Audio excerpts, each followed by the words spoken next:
Bom, então a gente vai dar seguimento nas aulas remotas aí pelo período da pandemia, né? É, hoje a gente vai falar sobre IPv6, certo?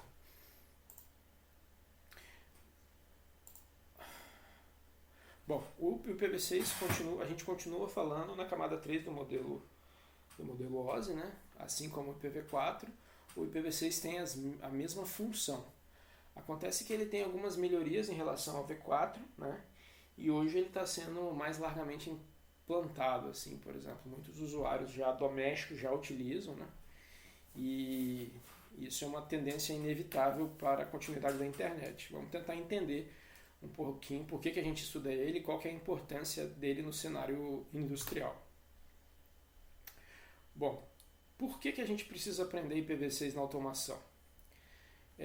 Se vocês forem nesse relatório aí do Ministério Alemão, se não me engano, acho que é o Ministério da Educação, alguma coisa assim. Enfim, foi da onde surgiu o termo Indústria 4.0, né? É um relatório que dá os apontamentos de 2013 para a alavancagem da indústria alemã, adotando aí uma mudança de paradigma no setor produtivo, usando diversas melhorias, né?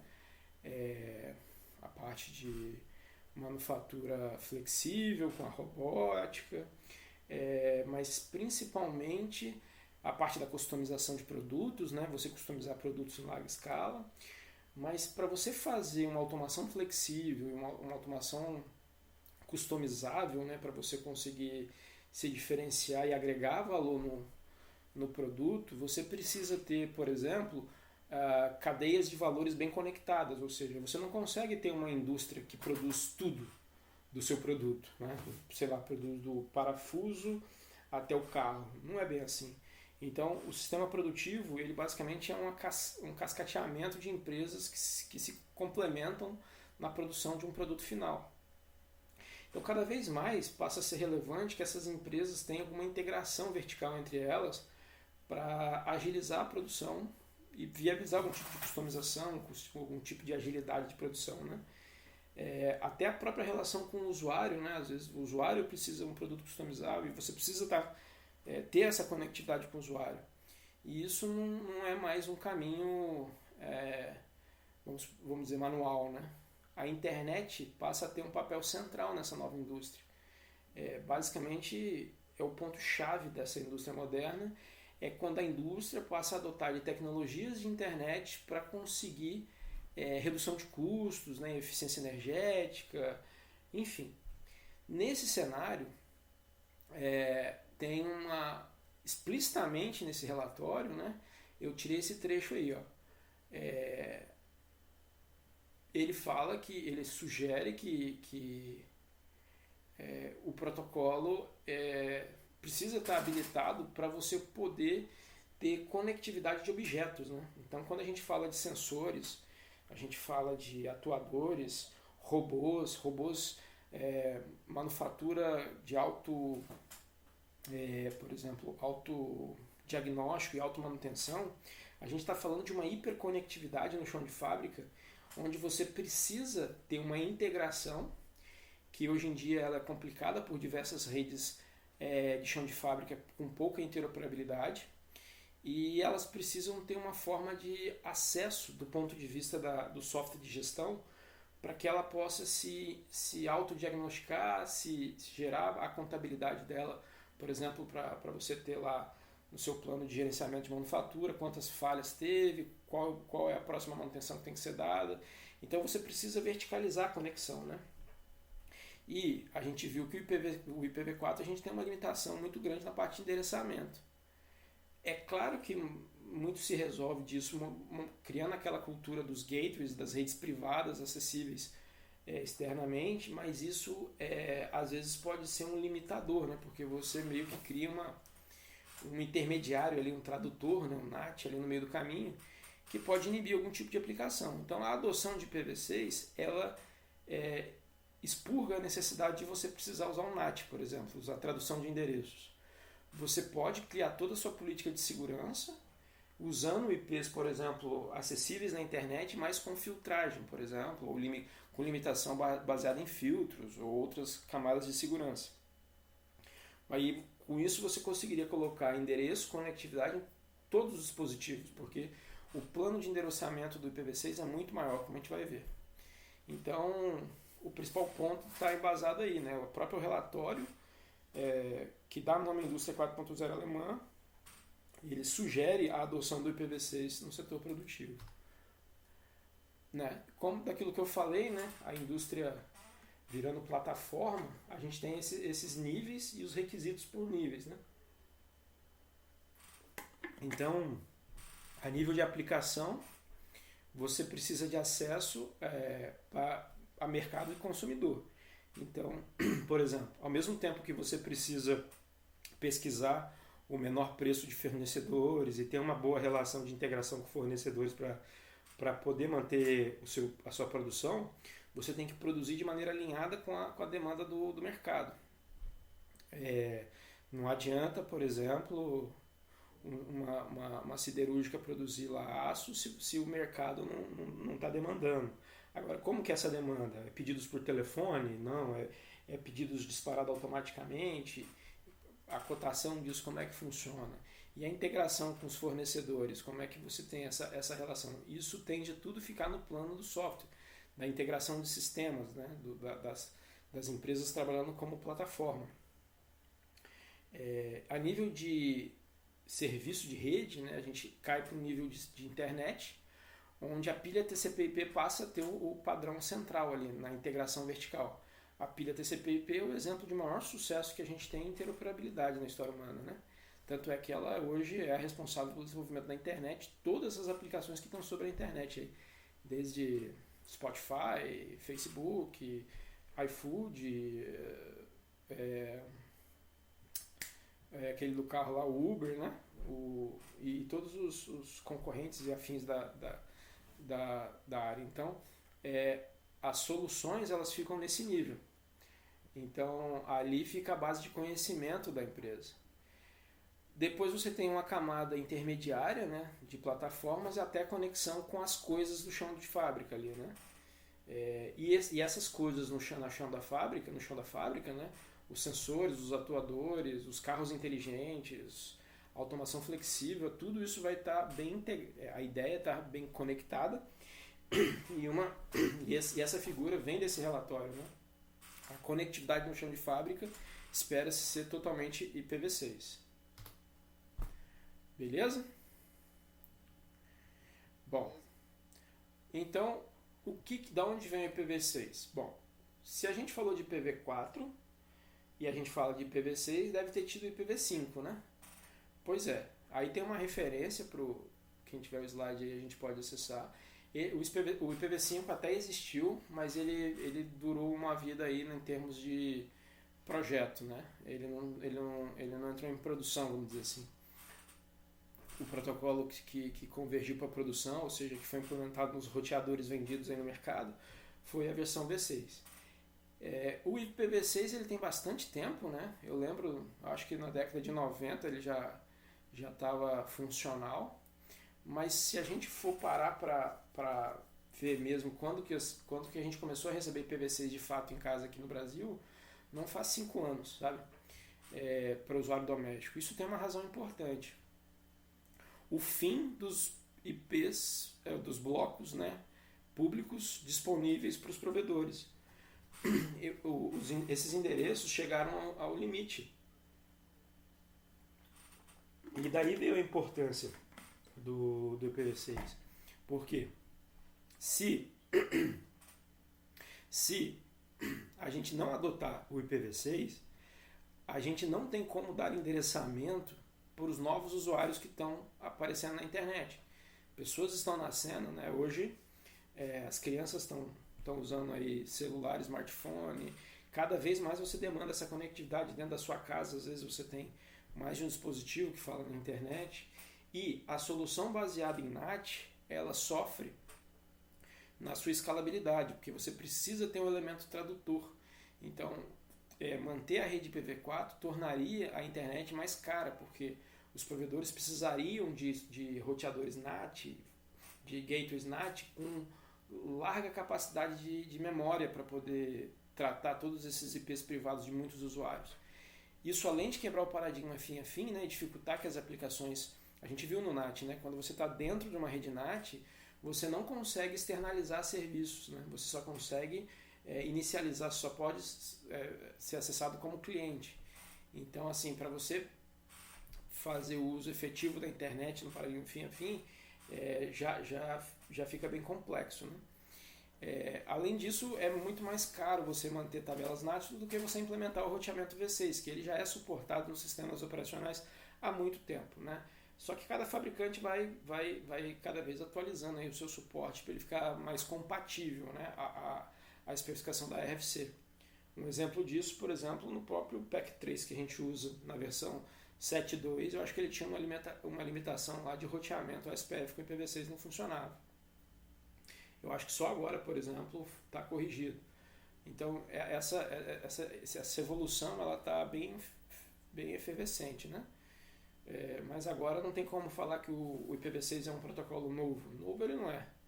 Ele só está entrando em produção agora, vamos dizer assim, sendo mais efetivamente utilizado. Então, quais são as principais mudanças? A primeira e a principal é o maior espaço de endereços. A gente tem uma combinação de 2 elevado a 128 endereços possível. Isso é uma aproximação do infinito, né? 2 elevado a 128. Não sei nem falar esse número, deve ser um... Enfim, a gente pode chamar isso de infinito. Ele teve mudanças no cabeçalho, lá no header, né, que a gente chama. Permissões de cabeçalho de extensão, por exemplo. E principalmente um suporte melhor à segurança, com o IPsec integrado. Além disso, né, como o IPv6 ele tem as suas diferenças com o IPv4, para a gente fazer troubleshooting dele, né, para fazer análise de controle, você usa o ICMPv6. Então, como é que funciona? Tudo que existe no IPv4 vai ter um equivalente no IPv6. A tecnologia V4 ela não conversa com a V6, são 2 protocolos como se fossem 2 mundos paralelos. Então, se a gente tivesse, por exemplo, um dispositivo de segurança tratando da rede IPv4, a gente vai ter que ter o mesmo dispositivo tratando da rede IPv6, tudo duplicado, é como se fossem 2 redes independentes, certo? Uma no mundo V4, outra no mundo V6, tá claro? Passa daí ter 2 protocolos relevantes na camada de rede. Existem técnicas de integração? Existem, mas elas criam mais problema do que solução, então elas são pouco utilizadas. A forma mais utilizada é em formato pilha dupla, ok? Bom, eu não estou vendo o comentário, então Tarcísio, se a Bruna tiver alguma dúvida aí, você me avisa aqui, cara. Beleza. Bom, como que é o endereço? Então, qual que é a premissa básica da internet?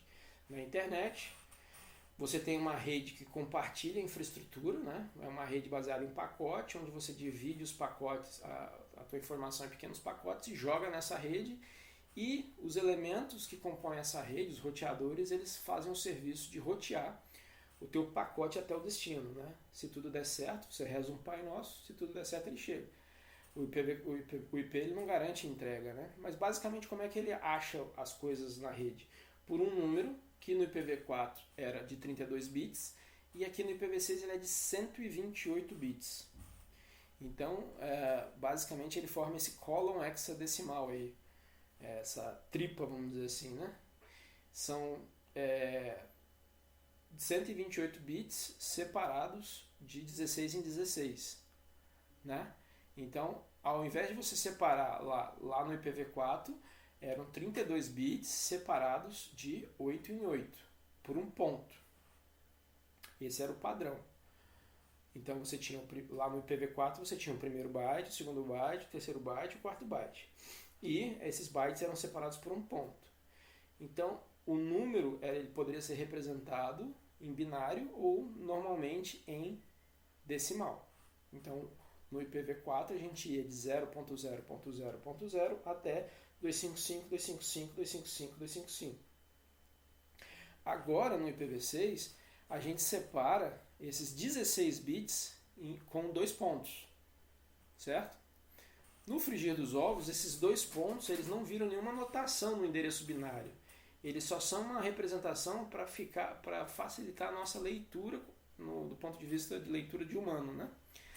Na prática, esses 2 pontos não viram nenhuma representação em binário, beleza? O que interessa são só esses 128 bits. Então, os 2 pontos eles não ocupam espaço de endereçamento nos 128 bits. São só esses hexadecimais aí, esses 16 bits, ok? Então aqui, ó, a gente tem o primeiro, então são 1, 2, 3, 4, 5, 6, 7, 8 campos de 16 bits.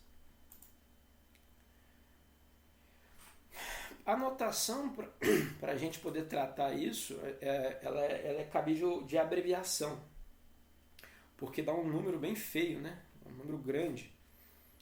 Então existem existem regras de abreviação. Então, toda vez que você tiver uma sequência de zeros, você pode abreviar ele desde que seja numa parte só. Então, por exemplo, esse primeiro endereço aqui, lembrando que é hexadecimal, né? Então agora varia de 0 até F, que seria o número 15. De 0 a 15, 16 valores possíveis. Isso. Então, porque são 4 bits, né? 4 bits, mais 4 bits, mais 4 bits, mais 4 bits. Então, por exemplo, esse endereço grandão aqui, repara, ele tem 0 no meio, ele tem 0 à direita, 0 à esquerda e 0 à direita. O 0 à direita a gente não pode omitir, porque ele tem representação, né? Para a gente ganhar 10 mil é muito melhor que ganhar 100, certo? Então esses dois zeros aí, esses 2 zeros fazem diferença. Agora, 0 à esquerda eles podem ser omitidos. Então repare que o EF virou só EF. O sistema digital, quando ele vai processar essa entrada, ele percebe que veio faltando aqui o EF para complementar os 8 bits, entendeu? Isso no endereço ele é identificável, porque é 0 à esquerda. Então isso é nulo, né? Então esse endereço aqui é nulo. Agora, essa sequência de 0 aqui, nesse exemplo, você pode simplificar dessa forma, botando 2 pontos e botando só um 0. Isso aqui você tá informando que todos os bits desse campo aqui são 0. Então essa é uma forma de abreviação, ok? Outra forma de abreviação, tá vendo esse monte de 0 aqui? No caso, o EF, 0 à esquerda, virou EF aqui, ó, tá vendo? Parou nesse ponto. E essa cadeia de zeros aqui, ó, eu posso representar por 2 pontos, assim, ó. Dois pontos. Deixa eu tentar pegar um. Como é que é apontador? Ficou melhor assim, né? Então, tá vendo? Ó, 2 pontos. Esses 2 pontos, eles substituem essa cadeia de 0 que vai desse 0 aqui até esse 0 aqui. Ele não substitui esses 2 zeros aqui. Esses 2 zeros foram omitidos porque estão à esquerda, né? Então, tá aqui. Só que existe uma outra cadeia de zeros aqui. Se eu colocasse mais 2 pontos aqui e 2 pontos aqui, o sistema digital que fosse interpretar isso, ele não saberia quantos zeros ele teria que enxertar. Por quê?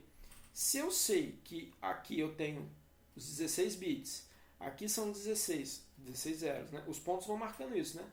16, e lá no final eu tenho mais 16, eu sei que o total tem 128. Então, o que está nesse meio do caminho eu consigo enxertar como zero. Se eu tiver 2 intervalos de 2 pontos, como que eu vou saber o que é cada parte, entendeu? Para essa abreviação dos 2 pontos funcionar, ela só pode entrar em um lugar. Isso aqui eu poderia colocar assim, ó, uma alteração poderia ser FE, F8, 2.0, 2.0, 2.0, 2.ef, 2 pontos, ff00. Isso estaria correto. Num endereço eu só posso ter uma sequência de 2 pontos, 2 pontos, que representa um trecho de zero. Eu poderia substituir esses 2 pontos nesse trecho ou nesse. Se eu botar em dois lugares, gera ambiguidade na decodificação do endereço. Tá claro?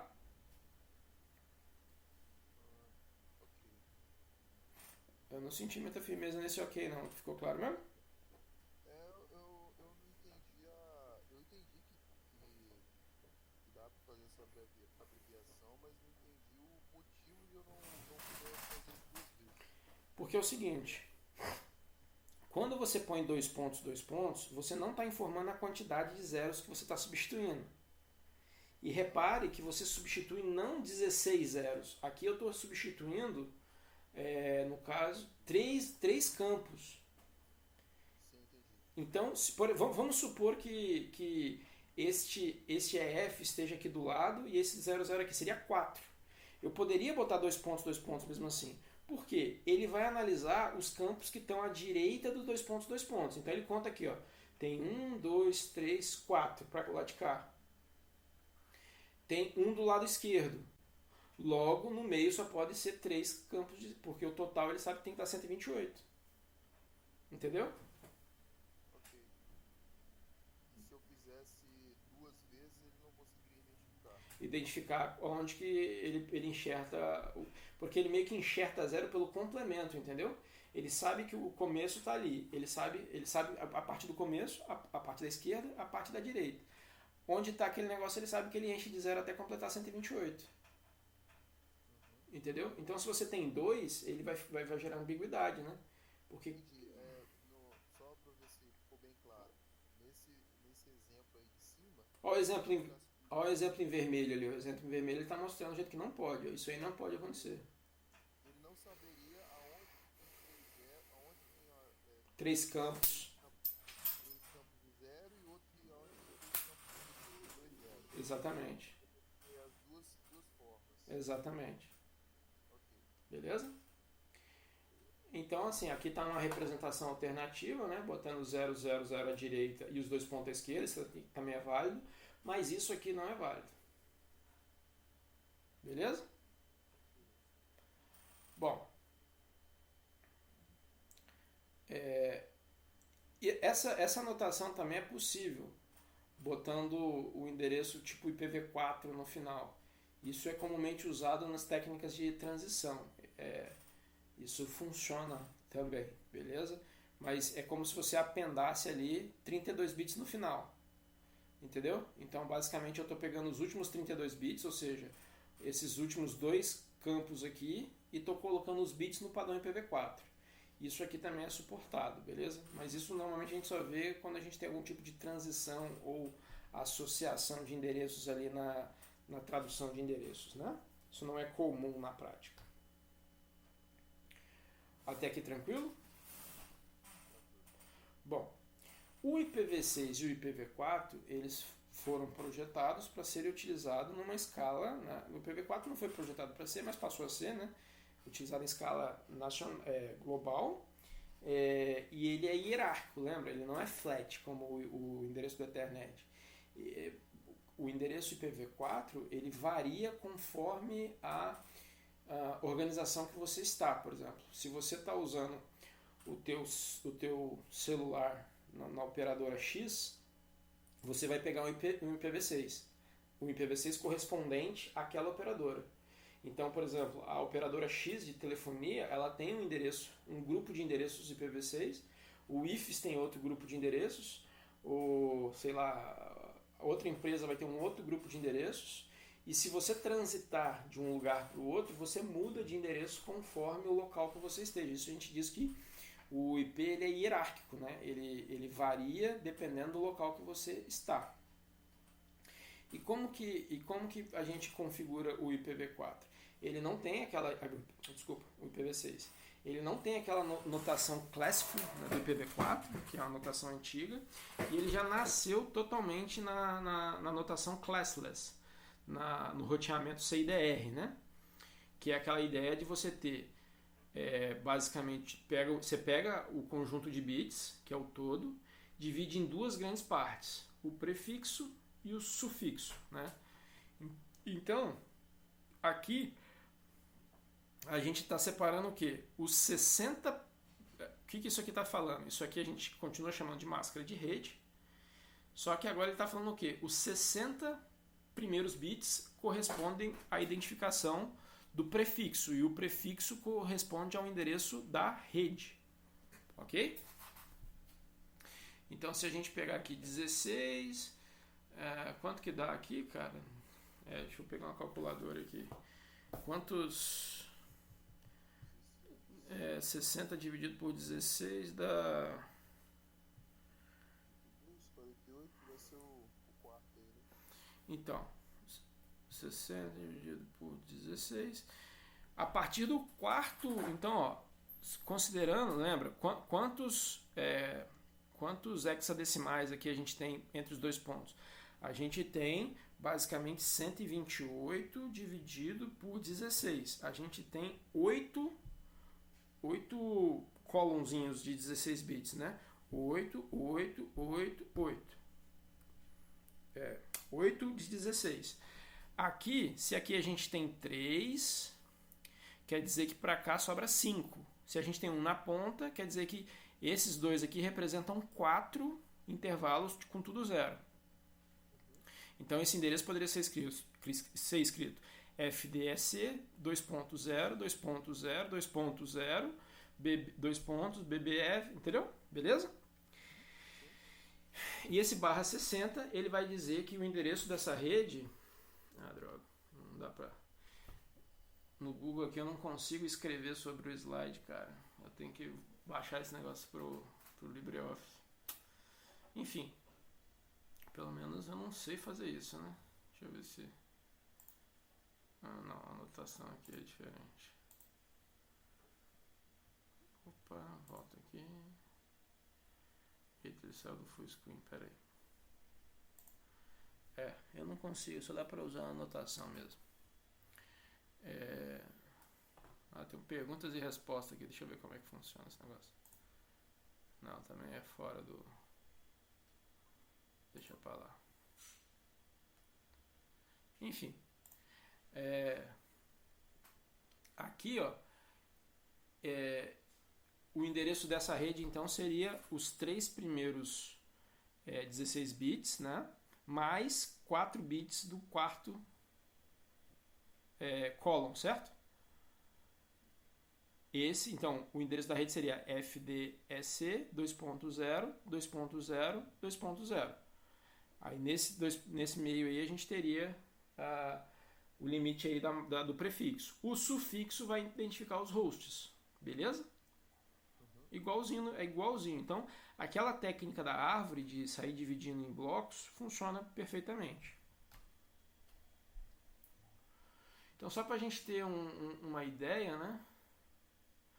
O número de endereços IPv6 é 2 elevado a 128, né? O número de combinações. Considerando o espaço amostral do IPv4, a gente pode dizer que o IPv6 tem 2 elevado a 96 IPv4, ou seja, a gente poderia ter 2 elevado a 96 planos de endereçamento IPv4 dentro do IPv6. Dá esse número aí, ó. Isso para mim, eu acho que é algumas vezes o infinito na minha cabeça. Segundo essa referência aí acho que é super interessante, né? Existem esse número, sei lá, quanto vamos ver aqui daqui. 1000, né?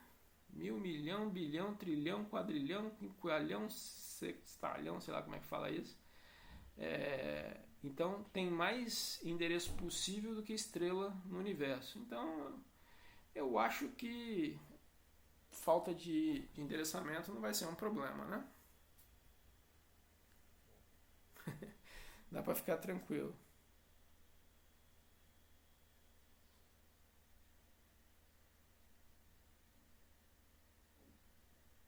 Bom,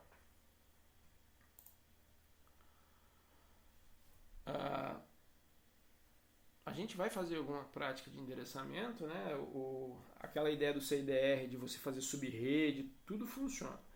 qual que é a principal diferença? A principal diferença é que, pensa comigo, considerando esse número deixa eu voltar o slide aqui, para trás. Considerando esse número bruto aqui de endereços, faz sentido você fazer divisão de endereços baseado em unidade? Assim, quando você vai, imagina que a gente fosse comprar areia. Você compra areia no grão? Não dá, né?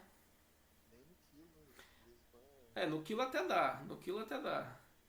Talvez você não compra nem na grama, né? Se bobear. Mas seria essa a ideia, né? Porque lá no IPv4, como o IPv4 ele tem uma granularidade muito menor, a gente faz uma divisão pensando em poucas unidades ali. A gente pode até ter uma rede de dois hosts, né? Mas como tem pouco endereço para demanda, aí você meio que enxuga, né? Agora, no IPv6, você não divide mais pensando em unidade. A unidade no IPv6 de divisão é a própria subrede, ok? Então você pensa, eu vou dividir essa rede não em X usuários, mas em X blocos de tamanho X. Por quê? Porque a ideia, lembra, na rede de chão de fábrica, você vai ter muito sensor e muito atuador. Na rede de internet na cidade inteligente, você vai ter lá um monte de sensor conectado em rede.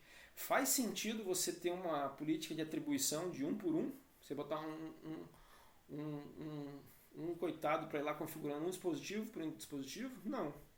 A tendência é que tudo seja plug and play. Então, você vai dividir falando assim, ó, nessa rede eu suporto até tantos, e isso sempre vai dar uma quantidade bem grande, né? Certo? Essa é uma principal mudança de pensamento que tem no endereçamento do IPv6. Tranquilo até aqui? Bom, o IPv6 ele tem basicamente 3 tipos de endereço.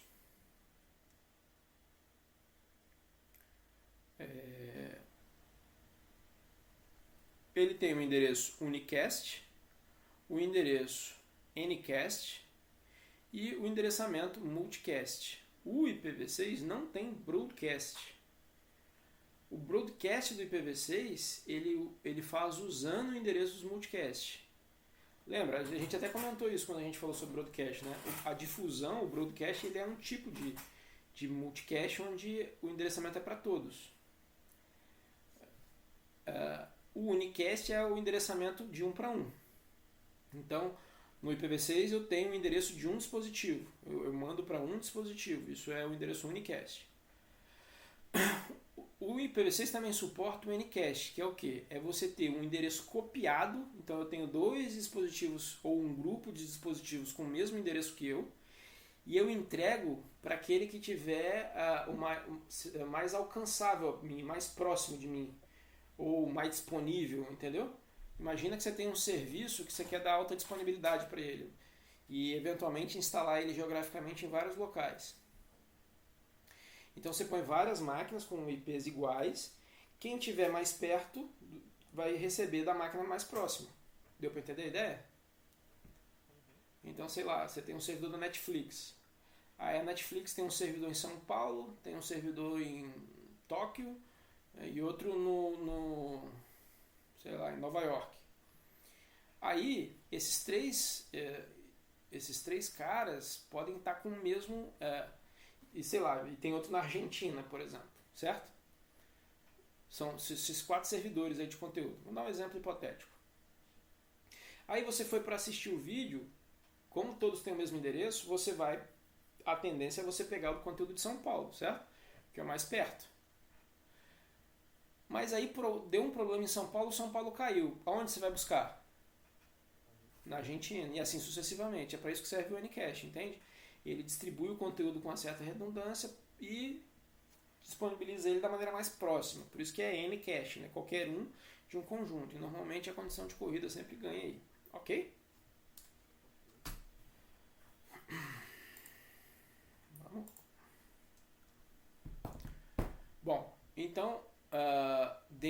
desses endereços, eu tenho subtipos de endereço. O que a gente chamava lá no IPv4 de endereço público, ou seja, o endereço que é acessado de forma planetária, né, globalmente, no IPv6, esses endereços são chamados de Global Unicast, ou seja, são endereços únicos atribuídos em escala global, ou seja, que são alcançáveis de qualquer lugar do mundo, né? Internet, ok? Você pode pegar um conteúdo lá do Japão, independente, só sabendo o endereço do servidor.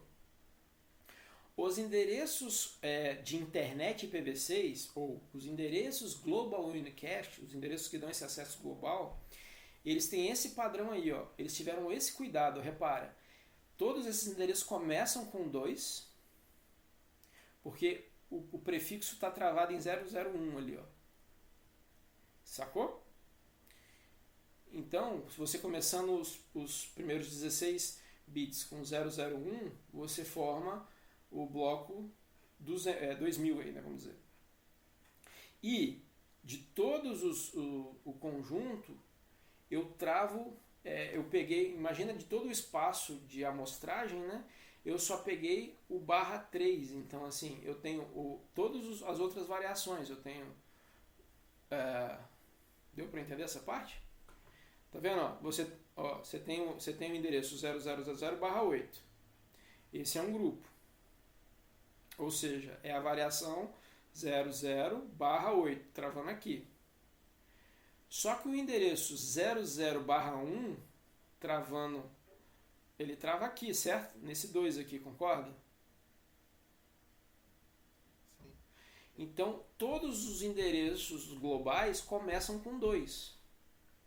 Então, você tem o 3, o 4, o 5, o 6, o 7, o 8, o 9, o 10, o 11, o 12, até o E disponível, tá vendo? Sacou? Ué? Porque depois começa o F.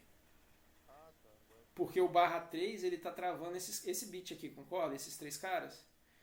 Aham. Então ele trava o número 2. Ok. Certo? Se eu pegar. Deixa eu abrir um quadro aqui para ver se a gente consegue. Só um minutinho, deixa eu abrir aqui. Opa! Tô te ouvindo. Eu também não peguei esse 2000, não. Eu, O 2 é o padrão. eu vou mostrar aqui. Eu vou tentar fazer aqui no quadro, peraí. Deixa ele só abrir aqui um instante. Esse aplicativo aqui ele só demora um pouquinho para abrir. Só um instante, por favor.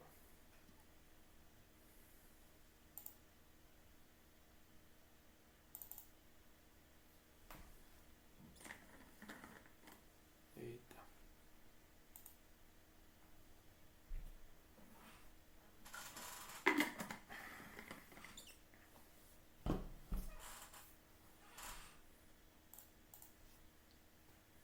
Vamos lá. O endereço. Acho que a fonte está pequena, né? Deixa eu aumentar aqui um pouquinho. Vamos botar 36. Dá para enxergar bem aí? O endereço do 200, 0, 0, 0. São quantos columns mesmo? É só a gente pegar 128, que é tudo. 128 e cada column tem 16 bits, então são 8, né? Então o endereço completo é 1, 2, 3, 4, 5, 6, 7, 8, beleza? Se eu pegar a rede correspondente ao /3, esses endereços aqui é o conjunto de endereços Global Unicast, ou seja, internet IPv6, ou seja, de acesso único no mundo, ok? Quando a gente pega e abre isso aqui em binário, como é que fica? Eu vou abrir só esse primeiro aqui, ó, tá? Eu vou abrir esse aqui. Eu vou converter isso aqui para binário. Tranquilo? Então, se eu converter isso aqui para binário... Eita! Tenha paciência aí que eu sou meio new by aqui no aplicativo. Olha lá, como tem nenhuma habilidade 0 aqui, né? Olha lá, eu vou pegar só esse cara aqui. Esse cara aqui, como é que seria? Bom, isso aqui, cada um desses são 4 bits, certo? Então, como que eu represento 2 com 4 bits? 2 elevado a 0 dá 1, 2 elevado a 1, 2. Beleza? Depois 4 zeros, depois 4 zeros. Ó, então, esse aqui é o primeiro, o 2, certo? Aí depois vem 4 zeros, aí vem mais 2, 3, 4 e, por fim, 2, 3, 4. Beleza? Deixa eu tirar esse bagulho daqui, não sai. Tá. Tranquilo? Eu converti só esse primeiro cara aqui. Aí depois vem 0, 0, 0, 0, 0, 0, ad infinito. Lembra que o bloco do Global Unicast é barra 3?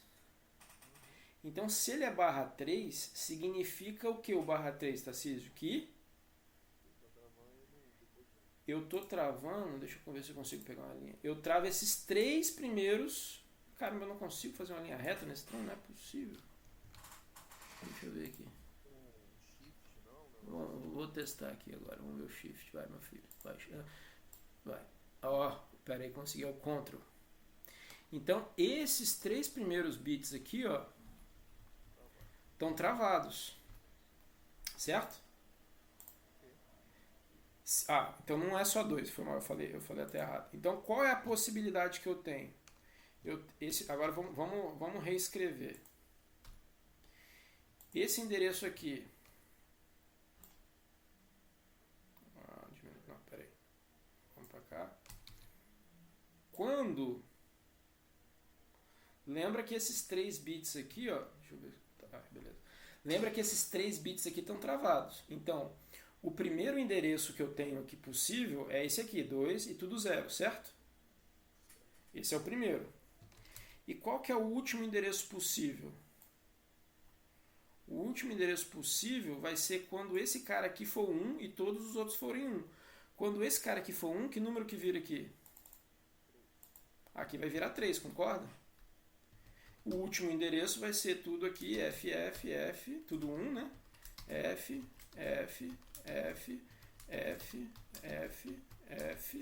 e F. Deu para entender, Bruno? Porque o último endereço é quando todos os bits que estão aqui são 1. Então, se tudo virar 1, ele vai ficar F, porque, né? Se a gente pegar aqui, ó,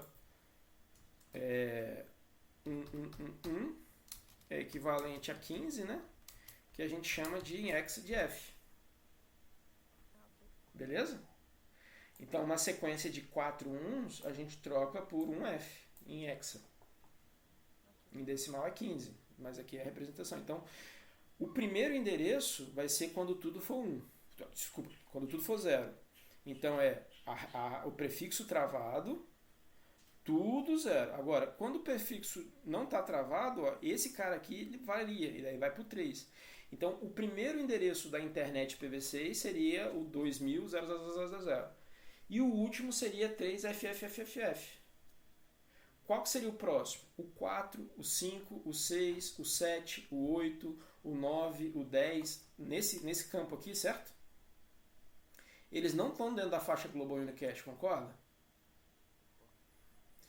Todos esses endereços eles estão de reserva ainda. Então, é como se a gente pegasse os endereços de internet IPv6, são infinitos, certo? A gente foi lá e usou só uma porção do infinito, que é infinito também. Né? Se você considerar esse bloco aqui, a gente está falando de IP pra caramba.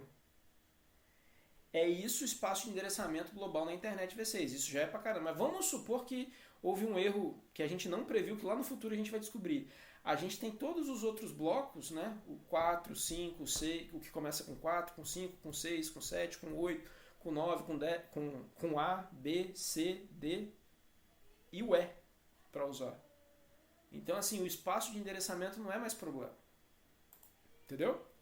Os endereços restritos são esses, ó. O tudo 0, que não está ali, e aí depois os que começam com F, tá vendo? Deu para entender, Bruna? Então, os que começam com F, aí eu tenho três classes. O FC são os endereços Unique Local Uniques. O que quer dizer isso? Seria mais ou menos como a ideia do IP privado do IPv4. São endereços únicos que só podem ser utilizados no âmbito local. Ou seja, vamos supor, você tem lá uma rede de sensores que você não quer que a internet acesse de jeito nenhum. Então ela é uma rede local. Como você garante que você vai ter endereço unicast ali, você pode usar o endereço FC00. Beleza?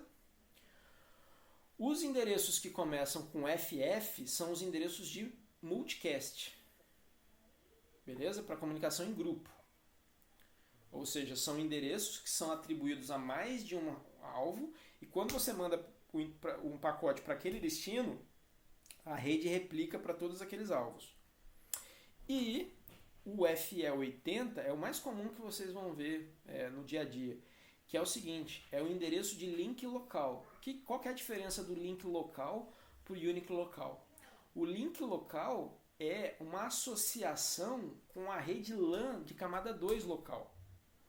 Então, por exemplo, toda vez que você liga um dispositivo numa rede Ethernet, por exemplo, todo mundo que está naquela rede local está no mesmo domínio de broadcast, não está? Todo mundo que estiver naquele domínio de broadcast, ele vai se comunicar por meio do endereço FE80. Então, esse endereço ele funciona na infraestrutura do IPv6 para troca dentro de pacotes IPv6 dentro da mesma LAN.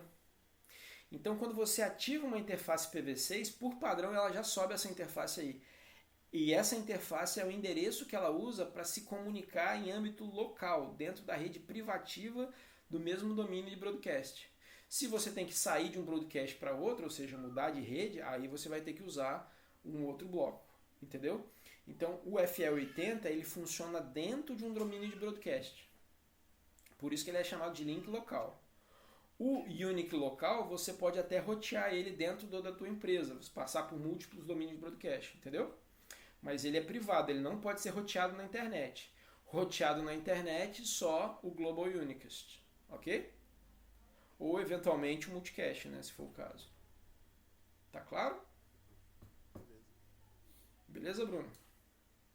Só resumindo, professor, a diferença entre um e outro é que o link local ele fica dentro do domínio. Sim. O outro não necessariamente. O link local ele está associado à tecnologia de LAN. Então, por exemplo, se você tem uma interface de rede Wi-Fi, certo? Imagina um computador ou um microcontrolador com dois módulos. Ele tem uma placa de rede Ethernet que pluga o cabo e o outro ele vai ter uma rede Wi-Fi. O Wi-Fi é um domínio de broadcast, o Ethernet é outro domínio de broadcast. São duas tecnologias de rede local diferentes. Então você está em dois domínios de broadcast, em duas tecnologias diferentes, beleza? Cada uma dessas interfaces, elas vão comunicar com os dispositivos no seu domínio de broadcast em IPv6 por meio de um endereço FE80, que começa com FE80. Então, na tua interface Ethernet cabeada, você vai pegar um IP FE80 com outros números doidos lá, que a gente vai ver como é que gera. E na sua interface Wi-Fi você vai pegar também um FE80 com outro endereço. A interface Wi-Fi, por meio do endereço IPv6 que ela pegou FE80A, por exemplo, alguma coisa, ela não vai conversar com a Ethernet, porque cada uma está no domínio de broadcast separado, entendeu? Você não roteia, você não troca de interface. Então, esse endereço ele é link local, ou seja, ele é local a nível de enlace. Entendeu? Então, por isso que tem esse nome link local. Agora, unique local, eu posso ter um conjunto de enlaces, mas esses conjuntos de enlaces são privativos. Mas eu posso rotear, por exemplo, para ser uma rede privada que eu não quero que nunca tenha acesso à internet, por exemplo.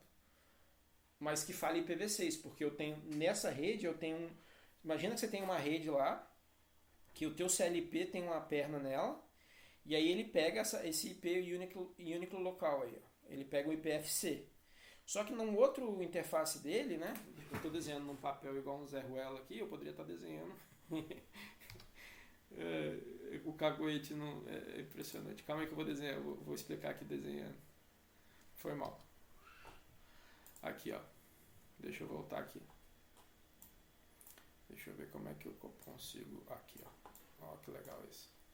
Então vamos supor aqui, ó. Aqui eu estou dando um exemplo que eu tentei fazer assim, ó. Eu tenho aqui um dispositivo qualquer. Vamos ver se eu consigo desenhar. Eu tenho aqui a placa de rede Ethernet.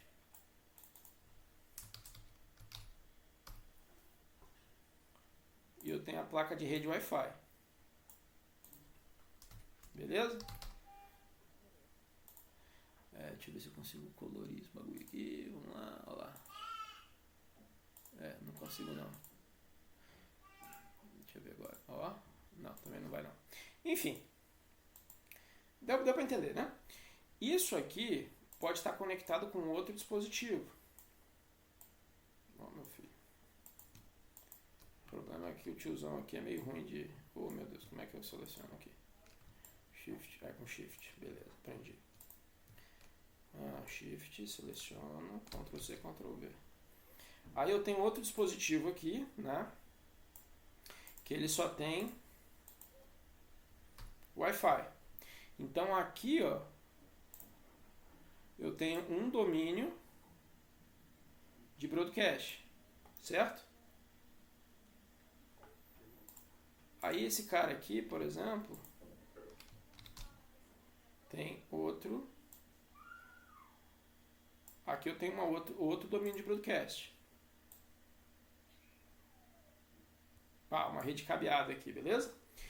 Então aqui eu vou ter o endereço FE80. Deixa eu botar para cá.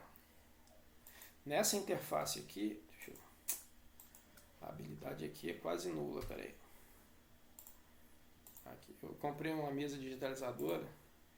As coisas vão melhorar quando ela chegar. E se ela funcionar. Aqui nessa interface tem lá FE80, dois pontos, sei lá, A, B, nananana, certo? Qualquer endereço aqui. Ok? Eu não vou escrever o endereço inteiro. Essa interface aqui, ela vai ter uma outra interface, XY. Beleza? Agora, essa interface aqui jamais vai conseguir fazer um pacote e chegar nessa rede aqui, que vai ter outra.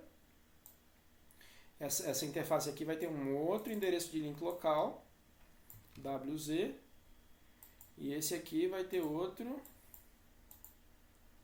WZ aqui vocês estão ligados que eu não estou usando, eu estou botando como valores aleatórios, tá? É claro que não suporta W nem Z, até X, eu só estou botando letras, palavras para representar a variação aqui, tá? Então, o endereço link local ele só funciona a nível de LAN. Isso aqui é uma LAN. Aqui eu tenho duas LAN. Eu tenho LAN 1 e LAN 2. Beleza?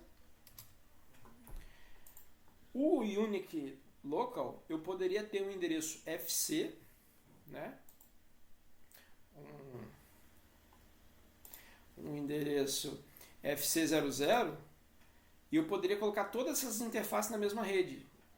Por quê? O Unique Local me permite rotear, só que dentro do domínio privativo. Beleza? Tipo, dentro da mesma empresa. Na empresa eu tenho lá um setor que todos os endereços não saem para a internet. Eu não quero que tenha acesso à internet, só funciona ali dentro. Mas esse setor ele é formado por diversas redes locais. Aí eu uso o endereço Unique Local. A vantagem seria segurança mesmo. Isso a gente não pode chamar de segurança. Seria política de restrição de acesso. Não dá para dizer que fica seguro, né? Porque segurança é um processo que leva em conta muitos aspectos, mas é uma funcionalidade que te permite criar restrições de acesso. Beleza? Ficou claro, Tarcísio?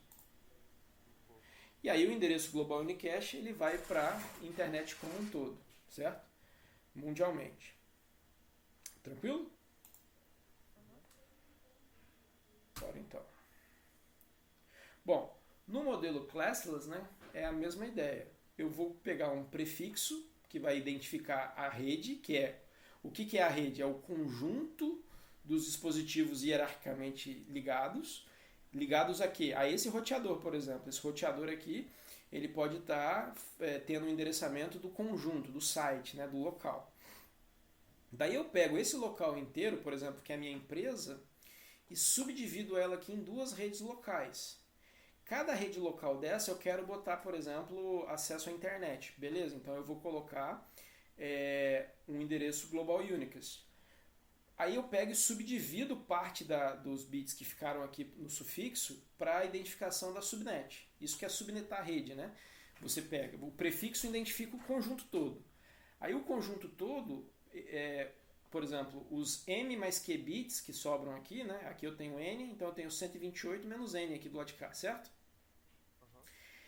Isso é um conjunto muito grande. Agora, uma rede, um prefixo barra, ele é atribuído a um domínio de broadcast.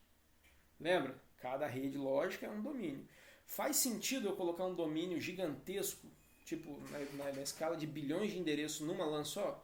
Não. Aí eu começo a dividir.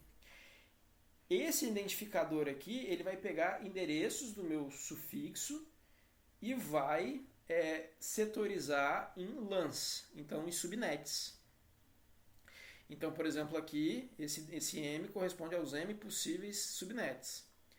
A diferença é que, normalmente, o que sobra depois do subnet, no IPv6, é configurado automaticamente por um identificador de interface. Ou seja, sabendo a rede que ela está e o prefixo, a própria interface é capaz de computar o seu endereço. Sacou? Essa é uma novidade no IPv6. Você pode definir manualmente, vamos dizer assim, por um DHCP v6, por exemplo, mas também é possível que a própria interface se autoconfigure. Mas para isso tem um requisito fundamental. Esse Q tem que ser no mínimo 64 bits. Então toda rede barra 64 eu consigo ativar a autoconfiguração de endereço na própria máquina. Beleza? Com isso, uma prática muito comum no projeto de endereçamento V4 é você nunca dividir menor que 64, a não ser por uma causa bem específica. Porque se você fizer isso, você desabilita a possibilidade da interface física se autoconfigurar. Então, via firmware lá da placa, ela consegue gerar o seu próprio endereço, desde que sobrem, aqui na parte de endereço de sufixo da rede, né, sobrem 64 bits. Aí ela consegue gerar o identificador dela. E ela entra na rede sem ninguém fazer nada. Entendeu? Agora, quem que anuncia para... Beleza, mas como que ela descobre o prefixo e a máscara? Basicamente, esse gateway aqui, ó, ele fica anunciando que ele é o gateway do prefixo tal, da máscara X, entendeu? Então, qual que seria a máscara aqui? Seria o N mais o M. N mais M tem que ser no máximo 64 para a gente ter autoconfiguração. Tá claro? Então, na rede IPv6, normalmente você pode configurar assim. Você vai lá no roteador e ativa uma função nele falando assim, ó, o roteador, você vai ficar fazendo advertisements aqui, você vai ficar fazendo anúncios. E aí ele fica de tempo em tempo mandando um anúncio, ó, aqui eu sou o gateway, aqui ó, o prefixo é esse e a máscara é essa.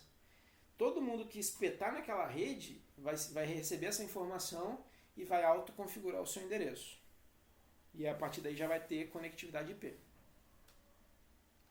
Para coisas, isso é suficiente, concorda? Quando a gente fala de internet das coisas, dificilmente você vai ter uma coisa que precisa de DNS, né? Precisa de saber o nome das coisas, né? Saber endereço de nome. Então aquele campo de gateway, por exemplo, de name servers, não acaba não sendo tão relevante. Mas isso é outra história, beleza? Deu para entender? Se a gente sabe IPv4, a gente consegue fazer IPv6. A diferença é que agora a gente trata em unidades de 64 bits, né? Então as subredes finais, então eu posso falar assim, vamos fazer um probleminha aqui.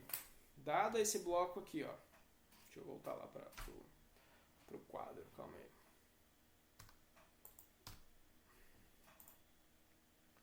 Estão vendo aqui? Então vamos lá, vamos pegar esse exemplo aqui. 2001, 0, 0, 0, 0, 1, 2, 3, 4, 5, 6, 7, 8. Esse endereço aqui, barra, por exemplo, 48. Essa aqui é a minha rede. A rede Campo Serra, por exemplo.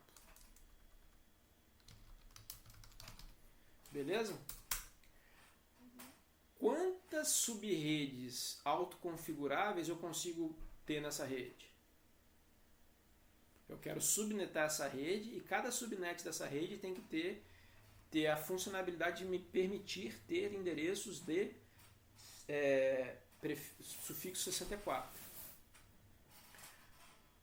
E aí, Bruno, Tarcísio, quantas redes autoconfiguráveis eu tenho nesse bloco?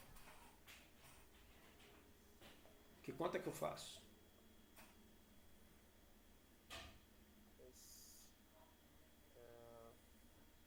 Eu acredito, vou pensar aqui mais ou menos. Uhum. 64, né, pra ser canal automático, né? 128 menos 48 menos 64, é isso? Poderia dizer isso aí? O que você acha, Bruno? Você já viu isso aí, Bruno? Não. Então vamos lá. A ideia é o seguinte: se eu tenho essa é a minha rede, ela tem 48, significa que eu sempre me confundo aqui pensar em 16 bits, né? Mas 48 dividido por 16 significa que os 3 primeiros columns aqui estão travados, certo? Então isso aqui está travado, eu não consigo mexer porque isso é do meu prefixo. Agora, todo o restante aqui, se eu usasse esse bloco, seriam possibilidades de endereçamento. Então, esse aqui seria o primeiro endereço. E o último seria esse aqui, ó. Beleza? Esse é o último endereço, ok? No caso aqui, FF, né? Só para... Porque aqui eu não posso abreviar, eu não consigo... A abreviação só funciona por 0, tá?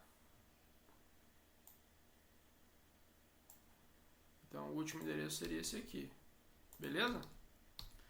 Só que eu quero subnetar, eu quero dividir esse endereço aqui, ó, eu quero dividir esse endereço aqui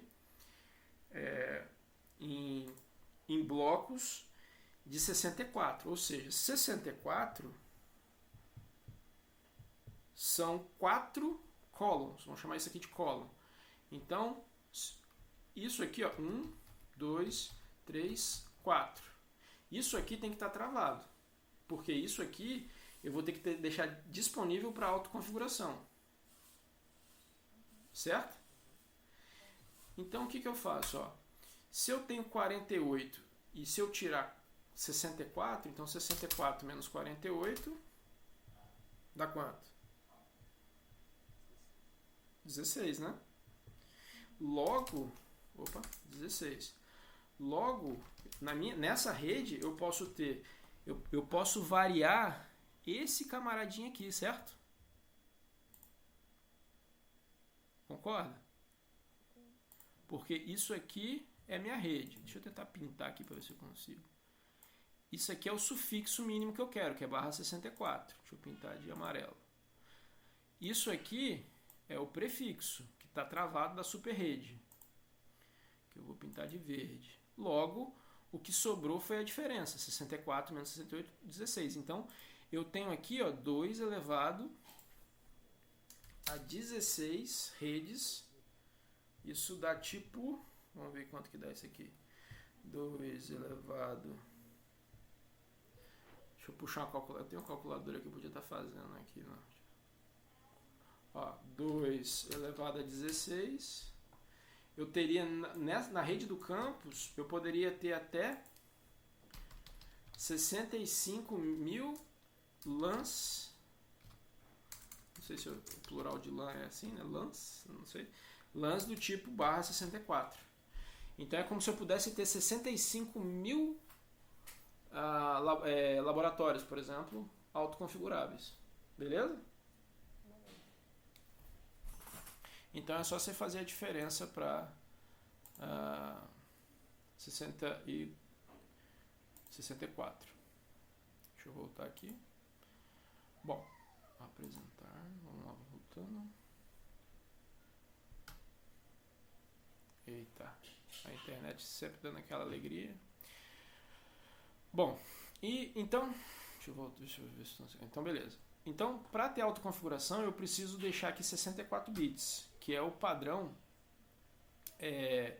conhecido aí como I3E Extended Unique Identifier. Então, existe um padrão de identificação única que ele tem que ter 64 bits. O IPv6 ele segue esse padrão para você gerar um identificador único, né? Para você, né? Se você tem 64 bits, qual é a chance de você gerar dois?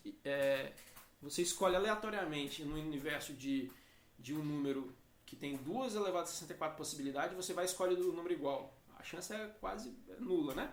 Concorda? Eu acho que na Mega Sena é bem mais fácil. O Ethernet, então, como que é essa ideia? O dispositivo físico, ele tem algum atributo nativamente nele. Por exemplo, o Ethernet tem o endereço MAC. O endereço MAC, ele pode ser alterado, mas normalmente ele vem atribuído fisicamente na interface, certo? Ou você pode alterar lá fisicamente, mas ele é um endereço flat, é um endereço da própria interface. É como se fosse o CPF da interface, né?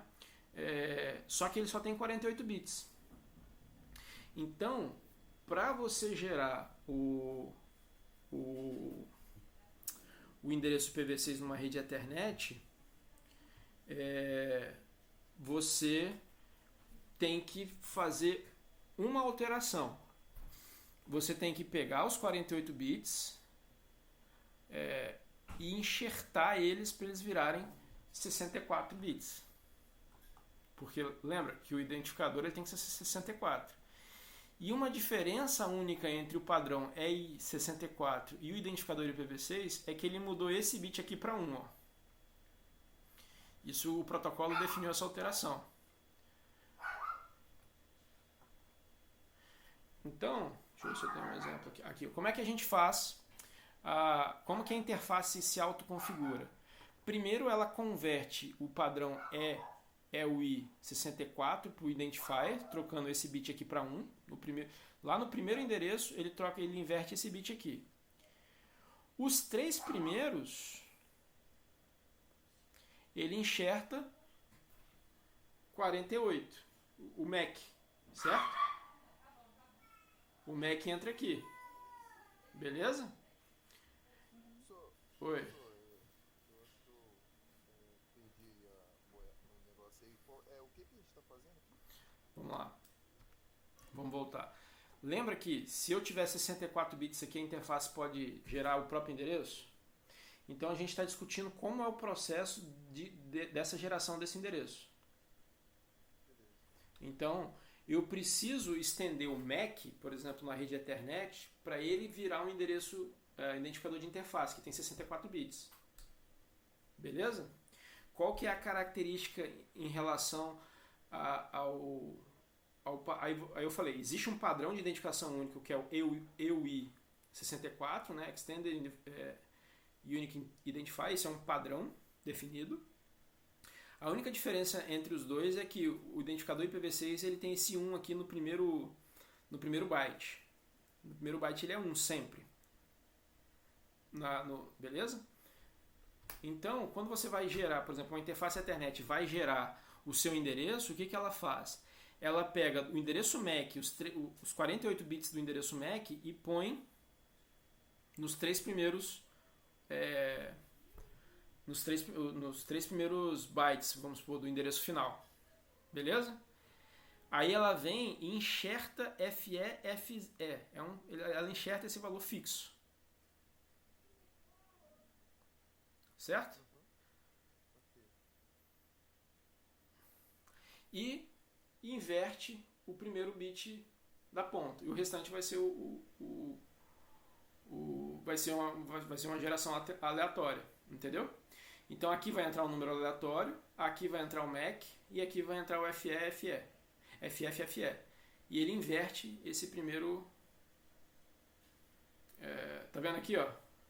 Ó, esse aqui é o endereço MAC. Lembra do endereço MAC? Vou fazer um exemplo aqui. Ó.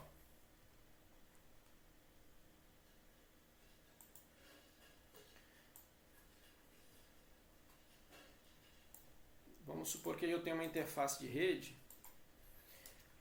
Vou pegar um endereço aqui da minha interface de rede aqui do meu computador, só para não inventar.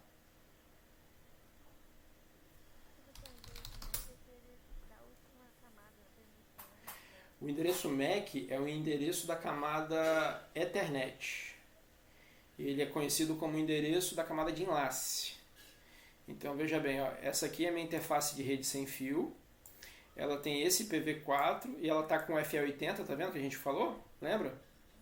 Que é o link local. E ela tem um global. Esse endereço aqui ele é acessível na internet. Mas repara, o meu MAC, o endereço físico, o CPF, entre aspas, da minha interface de rede é esse aqui, ó, 28. Copiar. Então, a autoconfiguração, ó, esse aqui é meu MAC, beleza? Então, como é que é o processo para ele virar os 64 bits? Aqui eu tenho 48 bits. Aqui são 16, mais 16, mais 16, mais 16, mais 16, mais 16. Opa, peraí. Beleza? 16, mais 16, mais 16, mais 16, mais 16, mais 16.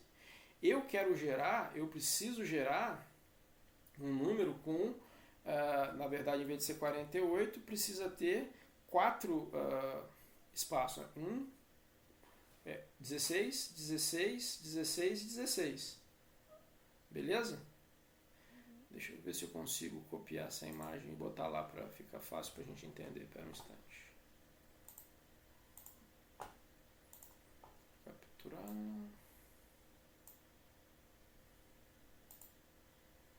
Vou ver se eu consigo botar uma imagem aqui. Vamos ver.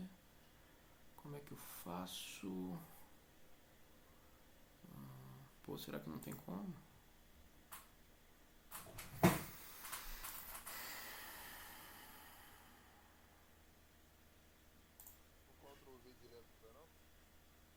É porque eu não copiei, né? Save as image. Não vai não. Tá. Deixa eu tentar só ver um negócio aqui, peraí. Eu tô aprendendo a mexer nesse negócio aqui. Opa, deve ser isso aqui, upload. My device. Deve ser essa captura aqui, ó. Online. Tá lá.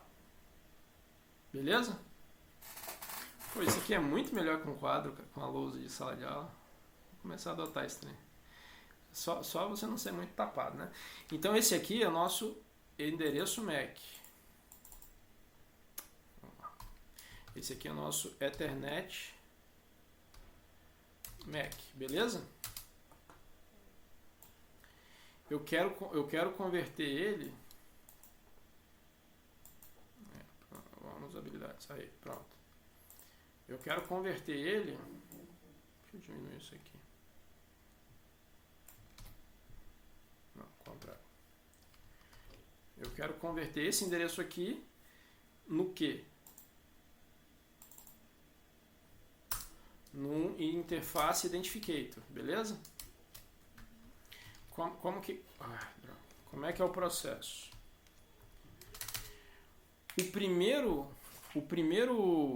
Os 8 bits do meu X aqui, o que é? É 0, 0, 1, 0, 2, né? 0, 1, 1, 1. Não, 8 vai dar aqui, né? Vai dar 1, 0, 0. Beleza? Então, esse 28 aqui, em binário, ele fica isso aqui, tá certo? Só que eu tenho que inverter o segundo bit, que é esse aqui. Ok? Então, o endereço resultante, ele tem que ser aqui 1. Logo, o endereço vai ser o quê? 2. Se esse cara aqui virou 1, esse número aqui virou o 10. Então vai ficar 2A. Beleza? Aí, o restante aqui, ó, eu pego do próprio padrão. Então vai ficar 2A, 3A, 2A, 3A. Deu 16, certo? Depois agora eu vou descer o 4D.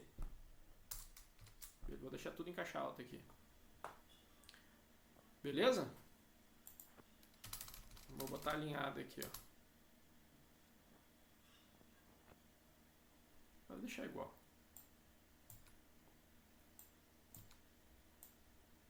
Ok? Deixa eu tirar esse negócio aqui. Aí o que o padrão fala aqui, ó? Esse padrão desce. Aí depois do D aqui, o que entra? Oh, droga, esse negócio é chato, hein? Aqui. Agora vai entrar por padrão aqui, ó. O padrão de conversão manda colocar o quê? FF, 2 pontos. Aí eu já estou escrevendo na anotação do IPv6, né? Separando em 16 em 16. FF, FE, tá vendo? Opa, FE. Tá vendo? Enxerto FF, FE aqui no meio. Beleza? Ó, o FF, FE aqui, ó. Tranquilo? Ó, o FF, FE aqui. Então, esses caras desceram. Eu enxertei FF, FE aqui no meio. E o final é igual. 93 6 EPD. Sacou? Agora, ó, eu tenho 16 vezes 4. 16 vezes 4 eu tenho 64 bits. Então eu converti o endereço de 48 no padrão MAC. Usando a assinatura do MAC, eu gerei um endereço novo que vai ser o identifier da minha interface. Então, se essa minha interface de rede entrasse naquela rede que a gente fez, que era a rede IPv6 dos... Lembra que aquela rede primeira que a gente dividiu? A gente dividiu foi 201, 0, 0, 0, 0, 0. Peraí. 1, 2, 3, 4, 5, 6, 7, 8. Se eu pego uma rede que é /64, ela pode se autoconfigurar, concorda? Então, qual seria o endereço da minha interface se ela entrasse nessa rede? O endereço dela seria 1, 2, 3. Eu pego isso aqui e substituo aqui. Pronto. Esse seria o endereço da minha interface quando ela entrasse nessa rede. A própria interface consegue computar isso automaticamente. É uma conta matemática, né? Ela não precisa percorrer uma memória e perguntar nada. Então, esse endereço automaticamente poderia ser configurado na minha interface. Então, se você observar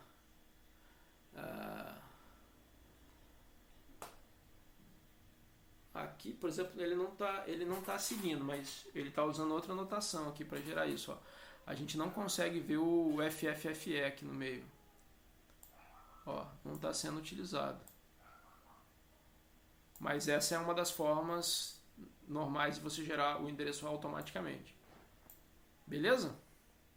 Provavelmente esse endereço aqui eu estou pegando por DHCP, alguma coisa.